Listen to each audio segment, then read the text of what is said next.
Thanks, Tim. A South Carolina family is remembering their daughter after her death. 14-year-old Faith Williams died Friday night at the scene of a dirt bike accident on Augusta Road. Now her family is searching for answers as investigators are looking into the cause of her death and if it could be a hit and run. Your Taylor Martin is live out on Augusta Road this morning. So Taylor, what are investigators saying happened to Faith? Well, Nick, right now authorities say it's not clear whether she died from a dirt bike crash that sent her onto Augusta Road or whether she was killed by a white sedan that fled the scene after possibly hitting her. Now, authorities say the dirt bike hit a mailbox, sending the bike spilling onto Augusta Road. Meanwhile, a southbound white sedan hit something, damaging the right front of the car and left the scene. They aren't sure yet whether the vehicle hit Faith or coincidentally hit something else. Now, her family says they're deeply saddened by the tragedy, and they're asking anyone who knows something to contact police. Please check your footages around 7:32 p.m. Friday night, February 28th. Please check your camera footages and see if you find a vehicle that has damage to the front right side. Licking County Coroner Daryl Abel says an autopsy in Newberry should determine the cause of death. And any information could help out with that case. If you think you know anything, go ahead and give them a call. Taylor Martin live there on Augusta Road for us this morning. Thanks, Taylor. We checked in with Sheriff Eugene Brantley on efforts to crack down on guns in Augusta. In the last 3 years, more than 200 people have died from violence. Sheriff Brantley says they have 2 crime suppression teams whenever they're needed. They may tackle high crime spots, traffic, and narcotic cases. The main goal is to be active in the community and keep you safe. So far this year, 187 arrests have been made by these teams. Sheriff Brantley added 99 of them are felony cases. The Richmond County Sheriff's Office is searching for this car after a deadly hit and run we brought you last week on Bobby Jones Expressway. Investigators are looking for this gray 2012 Toyota Camry with a Georgia tag SIH 619. The driver of this car is wanted for questioning in connection to the death of 60-year-old Daniel Doyle on Tuesday. Doyle was driving a motorcycle on the Bobby Jones Expressway when officials say he lost control of the bike. Doyle was pronounced dead at the scene after ending up in the median. If you have any information, call the Richmond County Sheriff's Office. Over the weekend, several South Carolinians had to protect themselves from fires. You're taking a look at video from Horry County, where a massive wildfire burned the Carolina Forest area. Some neighborhoods had to evacuate until yesterday afternoon. A spokesperson from the county says there are no reports of homes or other buildings lost to the flames. Damage assessments are expected to start today. As of last night, the South Carolina Forestry Commission says the fire grew to 1,600 acres and was 30% contained. It led to South Carolina Governor Henry McMaster declaring a state of emergency. He says this is for the first responders who are risking their lives to protect their communities and to give them the resources they need. The governor says dangerous wildfire conditions lead him and the State Forestry Commission to also call for a statewide burn ban until further notice. He added those who violate the ban will be prosecuted. The State Forestry Commission says that means no yard debris burns, prescribed burns, or campfires. They plan to send out an update when that ban is lifted. South Carolina's Attorney General also responding to the wildfires. Alan Wilson wants to remind everyone that a state law against price gouging is now in effect.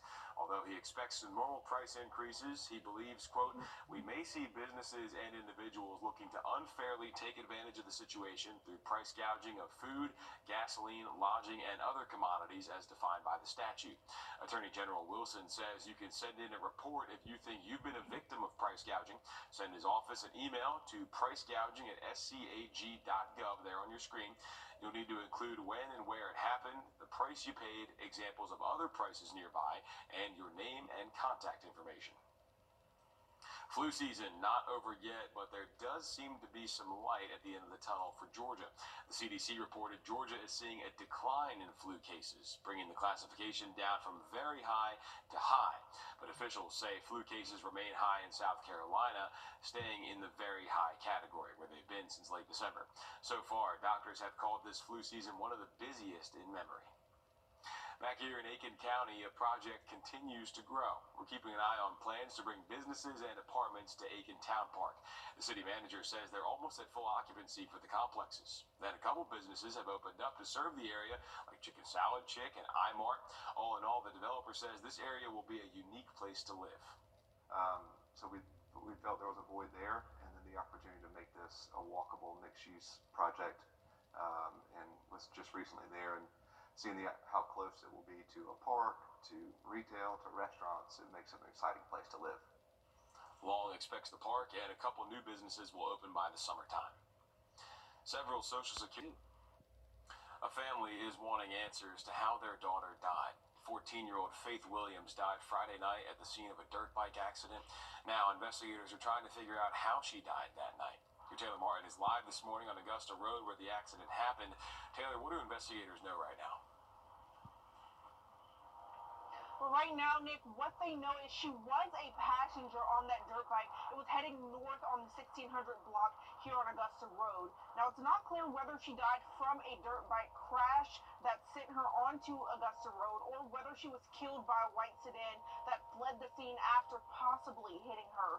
Authorities say the dirt bike hit a mailbox, sending the bike spilling onto Augusta Road.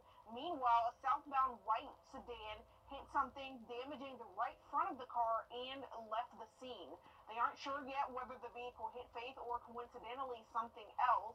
Aiken County Coroner Darrell Abel says an autopsy in Newberry should help determine what killed her. But either way, her family is deeply saddened by the tragedy.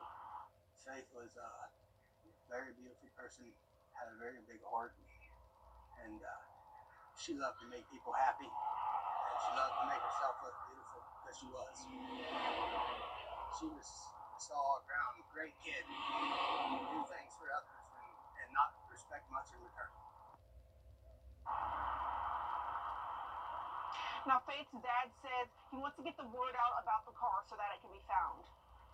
Okay, thanks for that, Taylor. So if you know anything, please give them a call so they can try to figure out exactly what happened here. Taylor Martin, live on Augusta Road for us this morning. Over the past 3 years, more than 200 people in South Carolina's Attorney General is reminding people, due to the state of emergency, price gouging laws are in effect in the state. This stops any goods or services from being marked up unfairly due to ongoing disasters. Grammy-nominated R&B singer and South Carolina native Angie Stone died in a car accident. Her publicist says Saturday the singer died in a vehicle crash in Montgomery, Alabama, after her vehicle overturned. Officials say everyone else in that van survived. She just wrapped up a concert Friday in Mobile and was heading to Atlanta in a van when that crash happened. Angie Stone it's exactly what she was, a stone, a gem to the music business. Stone was best known for hits like No More Rain and Wish I Didn't Miss You. Stone was 63 years old. 6:36 now. As Aiken County